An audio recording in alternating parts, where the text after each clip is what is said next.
논란이 된 아름다운 강산 현장에서 직접 들어보았다. 거듭 강화됩니다. 학교에서 학생들하고 문화예술에 대해서 많은 공부를 함께하고 있습니다. 언젠가는 바로 강의실에서만 들었던 노래, 우리가 마음속으로 마음의 울분을 가지고 서로 억제하면서 서로 호흡을 가지고 불렀던 많은 노래들이 이 강가에서 아름답게 울려퍼질 것을 기대할 것입니다. 우리 마음속에는 다들 커플이 들어있습니다. 그렇지만 지금 우리 모두 커플을 같이 거두고 커플을 들면서 근데 오늘 어제 그 집회 현장 가운데 이 박사모 쪽에서 아름다운 강산이라는 노래를 틀었는데 사실 이 곡에도 좀 사연이 있다고 그러죠. 이게 원래는 네. 신중현 씨의 네, 70년대 맞습니다. 뭐 락의 뭐 대부라고 불리는 신중현 씨가 작곡한 곡이잖아요. 근데 그 아들이 이 박사모에서 우리 아버지가 만든 노래가 틀지 말아라 이렇게 얘기를 했다. 이 사연이 굉장히 긴데요. 예. 이게 1974년도에 예. 신중현 씨가 작곡을 한 노래인데 당시에 사연이 있었다고 합니다. 그러니까 당시에 이제 박정희 대통령을 찬양하는 노래를 만들어줬으면 좋겠다 이런 요청이 왔다고 하는데 그 요청을 거부를 했답니다. 아, 청와대에서 네. 신중현 씨한테 박정희 대통령 좀 찬양가 좀 하나 만들어봐라. 예. 그랬더니 신중현 씨가 거부했다. 거부했고 그 다음에 공화당에서도 만들어달라. 그것도 거부를 했다고 합니다. 예. 그러니까 그렇게 거부하고 난 다음에 신중현 씨의 대표곡인 뭐 미인이라든가 예. 김추자 씨가 불렀던 거짓말이라든가 예. 이런 노래가 한 10여 곡 해서 음. 대거 금지곡이 지정이 돼 버렸어요. 아, 예. 그러니까 노래를 만들어 달라는 요청에 노래를 안 만들어 줬다는 이유로 이제 예. 일종의 찍힌 거라고 볼 수 있는데요. 예. 그 다음에 계속 아마 그런 부분에 대해서 시달렸던 모양입니다. 그렇게 해서 그런 노래를 만드느니 차라리 내가 다른 앨범을 낼 때 좀 그거에 비껴나면서도 어느 정도 맞춰주면서도 비껴날 수 있는 곡이 예. 뭔가 이렇게 고민을 하다가 나는 대통령을 찬양할 수는 없지만 예. 대한민국은 찬양할 수 있다. 예. 그래서 아름다운 강산이라는 노래를 만들었다는 거예요. 그러니까 독재자인 권력자를 위한 노래는 내가 만들 수 없다. 네. 그러나 아름다운 우리 내가 사랑하는 조국 대한민국을 해서 만들 수 있다라고 해서 만든 노래가 저 아름다운 강산이다. 네, 그래서 가사에도 아름다운 이곳에 내가 있고 예. 손잡고 가보자 달려보자 저 광야로 뭐 이런 예. 식의 이제 가사를 넣은 건데 이것도 굉장히 의미심장하다고 하는데요. 그러니까 이번에 그 박사모에서 아름다운 강산을 부르는 거는 보수 집회 현장에서 그 예, 현장에서 박근혜 대통령을 사실은 이제 지지하기 위해서 모인 건데 아버지 박정희 대통령과 관련돼서 그렇게 안 좋은 것을 비껴가기 위해서 억지로 힘들게 만든 곡인데 예. 그걸 또 딸인 박근혜 대통령을 위해서 그 노래를 부르는 것 자체가 또 넌센스고 말이 안 된다. 예. 그럼 부르지 마라. 이렇게 올리는 그러니까 그 글을 그렇죠. 올렸다는 예. 거죠. 그 박정희 대통령의 이제 후반부 유신 말기에 그 독재 아주 그 권위주의 유신 그 권위주의 체제 하에서의 사실은 이제 저항하는 이게 청년 문화의 통기타 문화가 있었고 저희들은 이제 학창 시절인데 이 그 신대철 씨 아버지인 이 신중현 우리가 선생님이라고 했어요. 그 정도로 정말 저항적인 이미지를 갖고 있습니다. 그래서 그때 늘 우리가 어두움 그 질곡이라는 예. 단어를 많이 사용하면서 어두운 하늘 이렇게 얘기할 적에 예. 바로 이 노래가 거기에 저항하는 하늘을 파랗게 구름은 하얗게 이렇게 해서 어둠에 대비되는 얘기를 해서 그 박정희 유신 독재 체제 하에서의 굉장히 암울한 것을 갖다가 빛을 우리가 기대하는 그런 의미로 이 노래를 상당히 많이 했었거든요. 예. 그래서 금지곡이 된 겁니다. 그리고 그때 이제 사실은 저항 시인들, 예. 참여 시인들이요 하늘과 밝음과 어둠을 대비해서 많은 시들을 했어요. 네가 본 건 먹구름 그걸 하늘로 알고 평생을 살아왔다 하면서 그 시대를 살아가는 우리의 아픔을 갖다 한 시도 있고요. 예. 그 노래들하고 그런 시들하고 어울려서 했기 때문에 또 이제 그 금지곡도 금지곡이지만은 대통령의 연회 있지 않습니까? 예. 소연회, 대연회. 거기에 이런 연예인들이 또 부르면은 가는데 또 이분들은 주로 안 갔습니다. 그래서 굉장히 탄압을 많이 받았죠. 예. 예. 그런 측면에서 상징적인 그 독재 권력에 대한 상징적인 의미가 있는 아버지의 노래를 그 독재자의 딸이라고 할 수 있는 박근혜 대통령을 옹호하는 집단이 부르는 것은 안 된다. 그런 의미를 갖고 있는 거죠. 그러게요. 예. 록이라고 하는 게 록스피릿이라는 말도 있잖아요. 예. 저항 정신을 자유, 대표하는 저항, 음악. 예. 예, 그런 거고요. 락이 이렇게 많은 사람들한테 사랑을 받았던 게 68혁명 이후라고도 볼 수 있어요. 그러니까 그런 정신을 갖고 있는 락과 락의 해부라고 할 수 있는 신중현 씨한테 예. 신중현 씨가 불렀던 노래, 만든 노래를 지금에 와서 이렇게 사용하는 건 용납할 수 예. 없다. 이제 이렇게 얘기를 한 거죠. 박정희 전 대통령의 독재 유신 체제에 저항하는 의미에서 만든 곡을 지금 이 박사모 쪽에서는 그 딸인 박근혜 대통령을 옹호하기 위해서 애국심을 고취시키기 위해서 갖다 부른다. 굉장히 만약에 역설적이네요. 이런 스토리를 아신다 그러면 아마 앞으로 안 부를 것 같은데. 그러게 몰랐겠죠? 네, 박사모에서 모르니까 이 노래를 몰랐으니까. 택했을 텐데 어쨌든 뭐 좋습니다. 근데 이게 약간 삔대가 어긋나는 질문일 수 있습니다만 이 사실 우리나라도 저작권법이 있잖아요. 이 집회 단체라든지 이런 쪽에서 이 노래 막 갖다 함부로 못 쓸 텐데요. 그렇죠. 이제 예. 뭐 관련해서 이제 상업적 목적으로 이용을 하거나 뭐 일반적인 그 가게에서도 이렇게 트는 일방적으로 TV 예. 방식으로 틀더라도 그 음원 이용료를 내야 되는데 예. 아마 관련된 부분을 생각 없이 아까 말씀드린 대로 히스토리에 관련된 고민도 없이 한 것처럼 저작권도 고민 없이 법적 고민도 없이 그냥 아마 사용했을 것 같다는 그 추측이 듭니다. 예. 그래서 한 말씀을 더 드리면 아무튼 박정희 대통령의 이제 그 근대화의 전반부 말고 예. 후반부를 우리가 이제 독재자로 하지 않습니까? 근데 후반부에 와서는 이제 문화예술계에도 굉장히 사실은 그 권위주의적인 게 많았죠. 그래서 예. 아무 이유 없이 금지곡된 노래들이 굉장히 많습니다. 그래서 말할 것도 없이 우리가 요즘 부르는 그 김민기 선생의 아침 이슬. 예. 또 그리고 양희은 씨가 그 5차, 6차 집회에서 예. 했던 그 상록수. 예. 이게 다 금지곡이었죠. 어쨌든 그 시절에 그렇게 문인들을 이렇게 뭔가 이렇게 리스트라고 해야 되나 블랙리스트라고 해야 되나 뭐 그런 것들이 지금까지도 이 40년이 지난 지금까지도 그 그 있다는 말씀을 얘기가 제가 드리려고 나오니까. 했는데 예, 박근혜 정부 이후에 블랙리스트 만들어서 문화계 인사 몇만 명이 여기 들어갔냐 안 들어갔냐 이런 얘기가 나오는데요. 예. 이 역사가 묘하게 이렇게 교차되는 것 같은 그런 느낌을 반복된다고 받는데 해야 될까요? 예. 예. 근데 저는 그런 생각이 들었어요. 예. 국민들은 박근혜 대통령과 함께 박정희 대통령의 어떤 그런 이어지는 것에 대해서 예. 이미지를 박근혜 대통령이 아버지 박정희 대통령이 어떤 후광을 얻고 대통령이 예. 됐다고 할 정도로 그렇게 박근혜 대통령한테 일종의 이제 많은 기대를 했지만 예. 그렇다고 박정희 시대로 돌아가라는 뜻은 아니었거든요. 예. 근데 박근혜 대통령이 그동안 이렇게 통치하는 스타일을 보면은 아버지 박정희 대통령의 시대로 다시 되돌아간 것 같은 그런 느낌을 받게 됩니다. 그게 뭐, 묘한 하여튼 장면들이 예. 다 교차되는 것 같아요. 좋은 거는 계승하고 나쁜 거는 좀 반면교사로 삼아서 고치자. 이게 뭐 우리 어렸을 때부터 학교에서 아주 기가 따갑게 들었던 얘기인데 역사는 좀 거꾸로 퇴행하고 있다. 알겠습니다.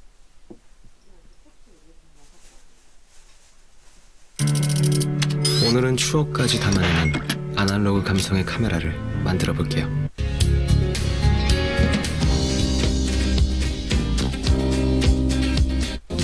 때는 이 노래를 불러서는 안 된다.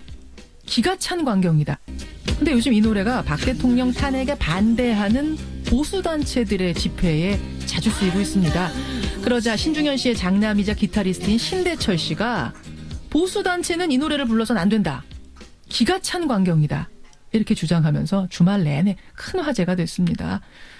해당 단체에서도 즉각 반발하면서 옥신각신 논란이 일고 있는데요. 오늘 화제 인터뷰에서 신대철 씨 직접 만나고 가지요.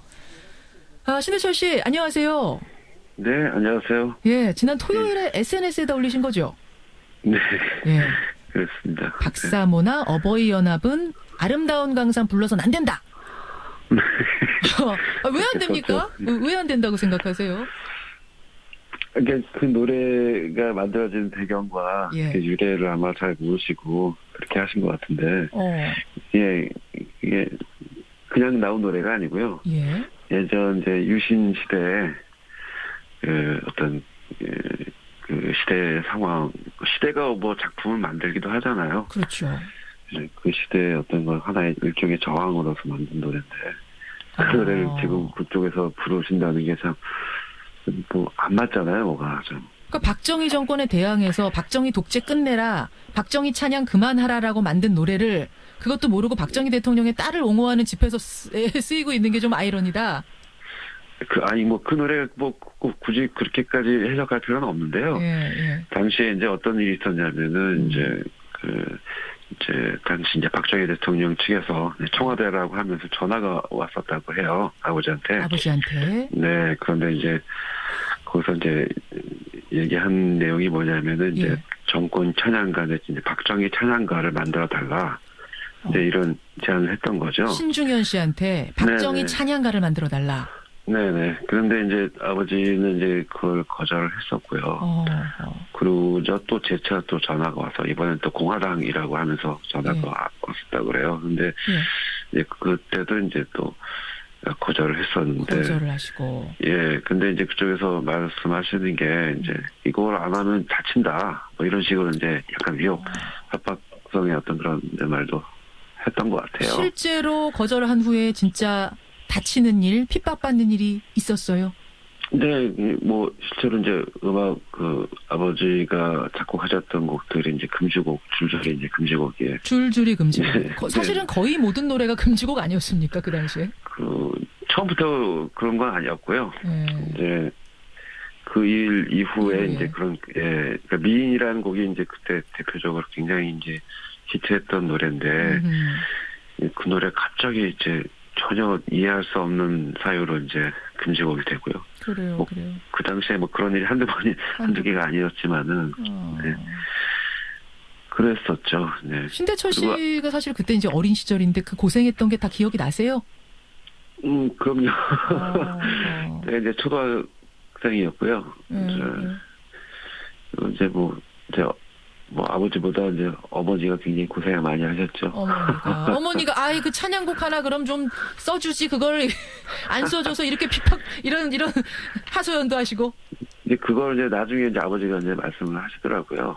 그래서 저는 어렸을 때부터 이제 이런 사유가 있었구나라고 그렇군요. 이제 그렇게 알고 있었죠. 그렇군요. 네네. 그래요. 근데 이걸 지금 그 어버이 연합 박사모 이런 보수 단체에서 대통령 탄핵에 반대하면서 부르는 걸 보니까 화가 순간적으로 나신 거예요. 나고, 예, 그리고 심지어는 그 노래도 이제 그 노래 이제 아름다운 강산은 예. 이제 아버지가 만들게 된 또 이유는 이제 그런 거죠. 이제 정권 찬양가 권력자를 찬양하는 어떤 노래는 못 만들지만은 예.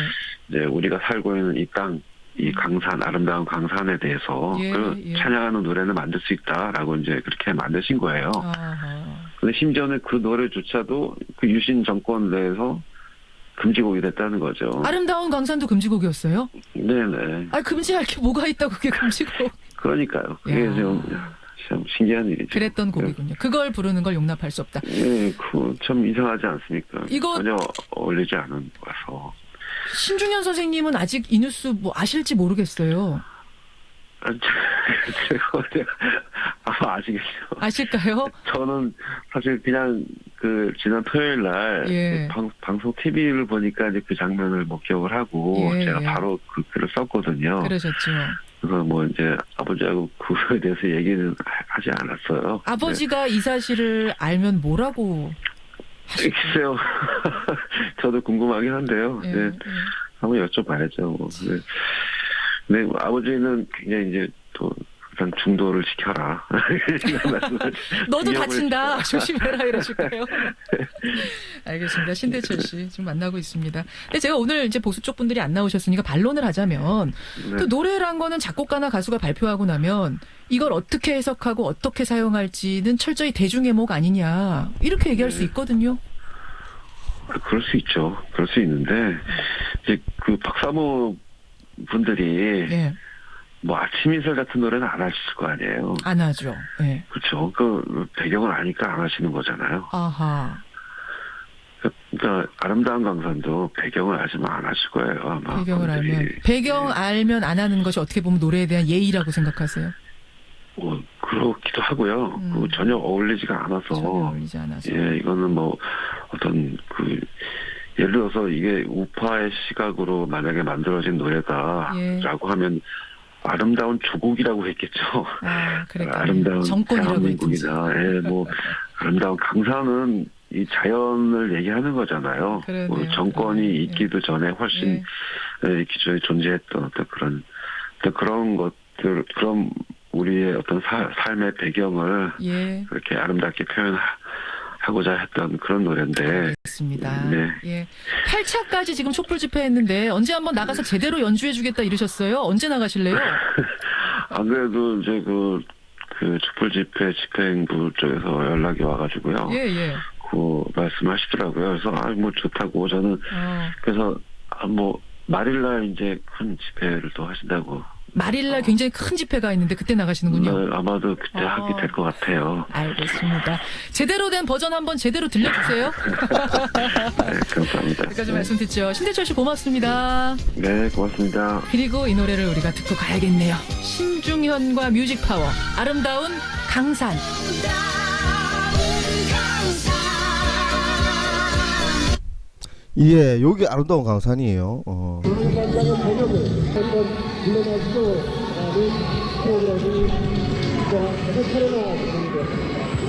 40여 명이 넘는 많은 아티스트들이 이 광장에서 여러분과 함께 했었는데, 그러나 2월 6일 밤에 주인공이 되기 위해 광장의 기준을 좀더 바꿔서 우리가 결국 기준을 전혀서 여러분들 했습니다만, 오늘은 토요일에 우리 4시간 합주까지 불러마시고 우리 함께하는 기부까지 여러분들과 광장의 기준, 광장의 의미를 예, 말일날 나오기로 돼 있어요. 말일날 나온다고 공지 떴어요. 예. 말일날 공지가 떴고. 노래가 이렇게 감동적입니다. 이런 생각을 거듭 많이 하게 됩니다. 학교에서 학생들하고 문화의 틀에 대해서 그러니까 역사적인 정체성이 없는 집단이다. 이 결론은 그렇게 봅니다. 역사성이 없는 집단이다. 지금 이 박사모는 역사성이 단절된 포괄적인 아주 지엽적이고 편협적인 그런 어떤 이 사고를 하고 있는 집단이다. 그렇게 보시면 돼요. 우리 마음속에는 나도 커플이 들어있습니다. 그렇지만 지금 우리 모두 커플을 같이 가지고 커플을 들면서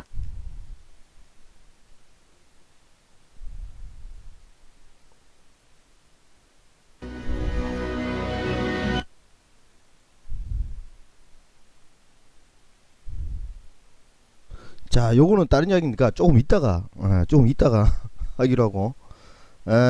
그래요. 아이고 참 이 웃기는 집단들 참 대책 안 서는 집단들이다.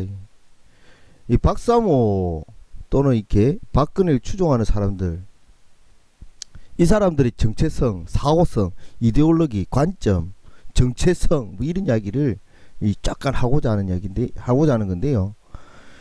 9차 탄핵 촛불 오늘 있었는데요. 전국 곳곳에서 있었죠. 부산도 뿐만 아니라 부산에는 DJ DOC가 나왔었다 그러네요.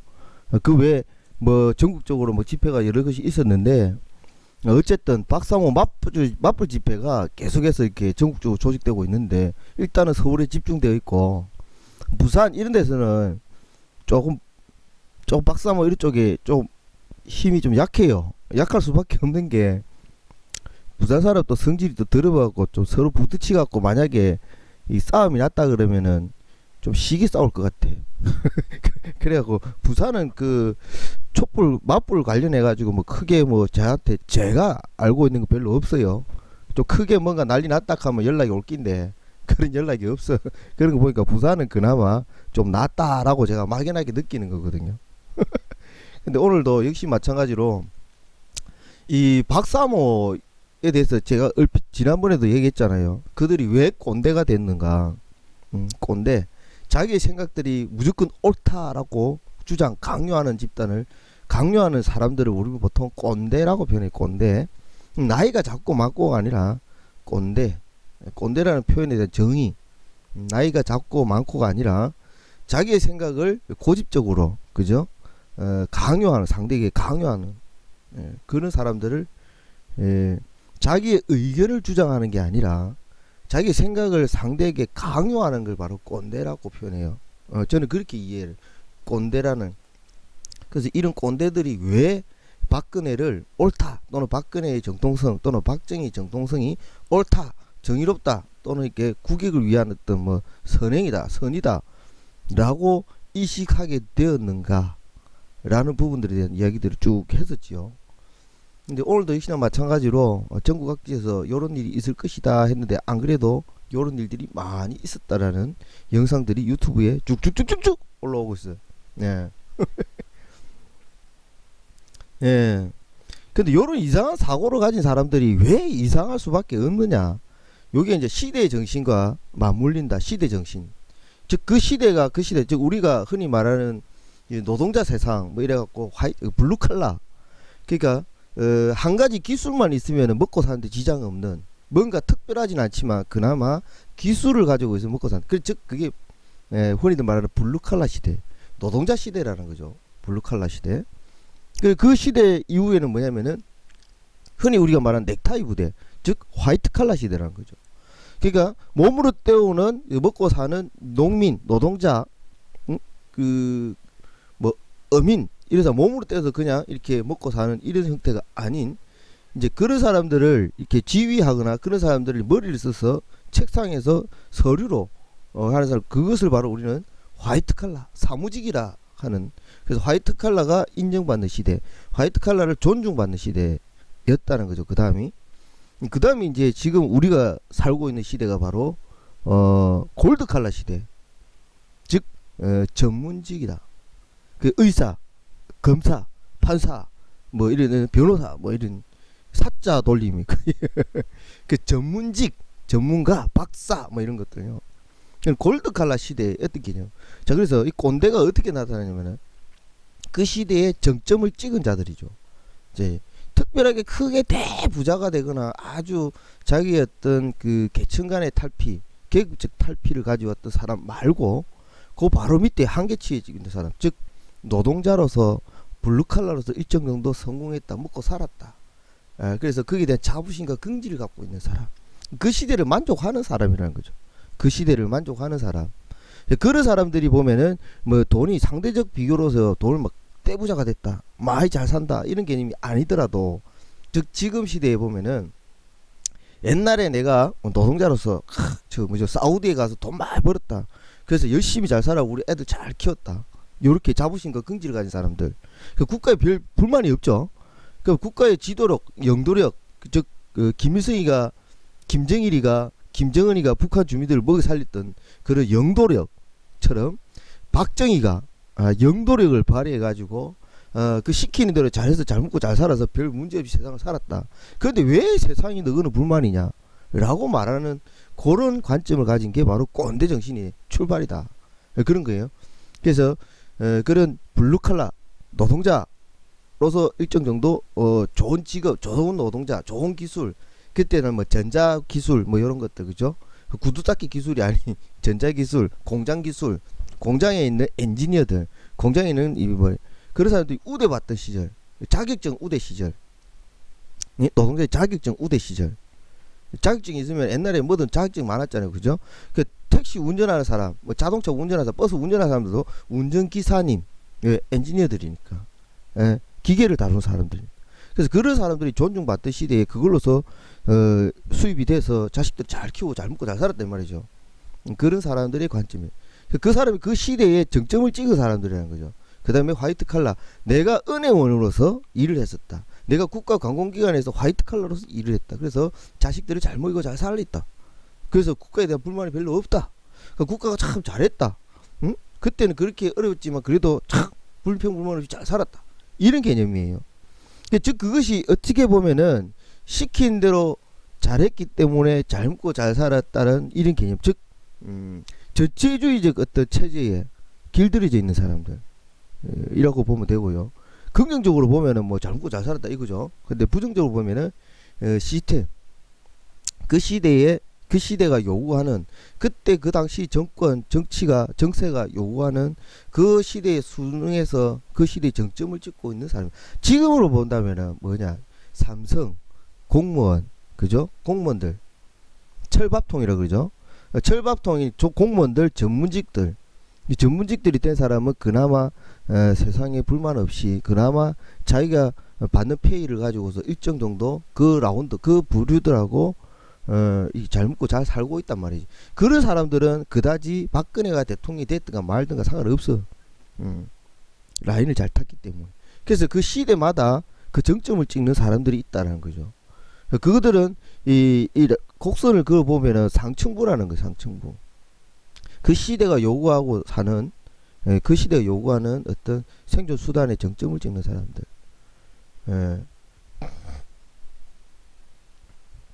그러니까 이 사람들이 꼰대가 되고 박정희에 대한 향수에 대해서 이렇게 하고 나오는데, 실제로 이 사람들은 지금 사는 게 만족하느냐? 그렇지 않다.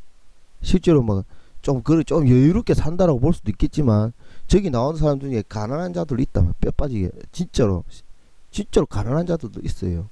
그렇지만 옛날에 내가 한때 잘 나갔다라고 생각한다는 거. 그 지금은 내가 늙었으니까, 또는 내가 지금, 그러니까 이것도 착각인 거죠. 능력이 있으면 자유주의, 자유민주주의. 그 능력이 있을 때는 잘 사는 게 맞고 능력 없으면 당연히 찌그리 사는 게 맞지. 라고 생각한다는 거죠. 그 사회적 시스템, 국가적 시스템에 대한 이해도가 부족하다. 이런 거예요. 왜? 내가 젊어서 열심히 일해가지고 세금을 열심히 많이 냈기 때문에, 그래서 국가에 충성했고 국가에 혜택을 줬기 때문에 그 국가가 나중에 내가 늙고 병들고 힘들어질 때 나를 잘 케어해야 된다 라는 국가적 시스템의 개념이 별로 부족하다. 그 정치적 개념이 부족하다. 뭐 이렇게 보셔도 될 것 같아요. 예, 저는 그렇게 생각해요. 예.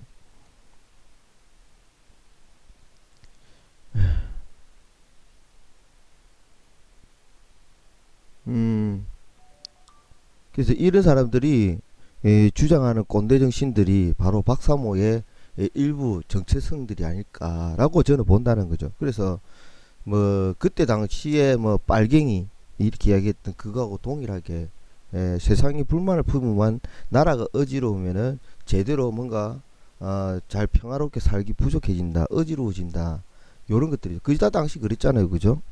그래서 이제 종북 좌빨 빨갱이 뭐 자경 용공 때려잡으면서 나라를 잘 발전시켰다라는 이데올로기 세뇌에 다른 그 부분하고 부합돼 가지고 자기 만족과 부합돼 가지고 지금 이런 사람들이 거리로 나와서 집회 시위를 하죠. 근데 실제로 집회 시위의 모습을 본다면은 굉장히 모순적이죠, 그죠? 과거에 그렇다면은 관제 데모는 용납이 되고 그 관제 데모가 아닌 정치를 비판한 데모는 용납이 안 된다라는 개념에서 민주주의가 아니라는 거죠. 결국 전체주의 또는 독재 정권의 지하에서 있는 뭐 친위대급 어떤 뭐 그런 게 되는 거죠. 어쨌거나 저는 그렇게 생각한다. 저는 그렇게 본다. 이 박사모가 원조 종북인가 아닌가? 그러니까 하여튼 박사모, 그러니까 신대철 씨라든지 신중현의 이야기했던 그런 시대의 저항 정신들, 그 예술가들이 저항력이 굉장히 크죠. 예술 저항이 전 세계적으로 늘 그래요. 문학, 그 예술 이런 것 쪽이 늘 사회를 풍자하고 정치를 풍자하고 그게 인류사거든요. 인류사. 그 인류사라는 거죠. 그러니까 이 박사모들이 이 아름다운 강산 노래를 튼다는 것 자체가 얼마나 역사 인식이 없다라는 거죠. 자기가 하는 행동이 무엇인지, 자기가 노래를 부른 것들이 뭐 때문에 부른 건지, 무슨 노래인지를 모른다 이 말이에요. 어제만 해도 제가 방송할 때 저는 어릴 때 애국의 맹세라는 노래를 불렀다. 민중가요거든요. 그 애국의 맹세, 애국이란 무엇인가? 어떤 애국에서 내가 애국이란 어떤 것인가? 라는 고민들 속에서 애국에 대한 실천을 했다. 뭐 이렇게 해서 애국의 맹세라는 민중가요를 부르고 듣고 했다. 이런 것들이거든요. 노래도 우리 그래요. 진보 계열 또 진보라고 표현한 것도 프레임인데 어쨌든 민주주의를 생각하고 실천하고 행동하고 자기의 주체성, 정체성을 갖고 있는 사람들은 자기의 어떤 신념과 실천에 대해서 고민하고 행동하는 사람들은 늘 자기 행위에 대한 정의, 행위에 대한 정당성에 대한 고민을 해요. 내가 이렇게 하는 것이 과연 합리적일까? 내가 살아가고자 하는 가치, 합리적인 가치에 부합되는 건가 아닌가를 늘 끊임없이 고민하는 것이거든요. 그것이 바로 민주주의자들의 기본적인 소양이고 기본적인 모습이에요. 근데 이 박사모들은 그런 생각이 없다 이거죠. 없다 이거죠. 자기네들이 무슨 짓을 왜 이것이 어떤 문제가 있는지 없는지에 대한 다양한 생각의 폭이 좁다. 그러니까 저 미친 지랄 연병을 다툰다는 거죠. 그죠? 1위 시위하는 사람한테 가갖고 폭력을 행사한다든지, 자기네들이 물론 자기네들도 우리처럼 비슷한 얘기를 해요. 언론이 썩었다, 언론이 기레기다 라는 얘기해. 똑같은 말이라. 근데 뜻이 달라, 전혀 달라요.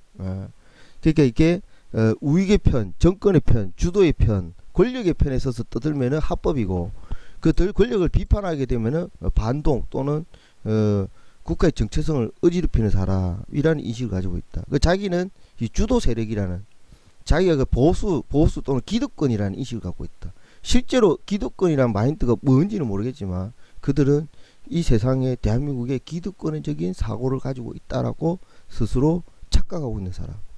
자기는 기득권에 순응하고 기득권에 힘을 보태는 사람인데 나의 기득권적인 가치관들이 흔들린다, 위협받고 있다라는 생각을 가지고 있는 거죠. 그러니까 박근혜라는 정치, 정권, 권력 세력들한테 나는 그쪽에 당연히 서야 되고 그쪽 선기 맞고, 근데 이것에 반대하는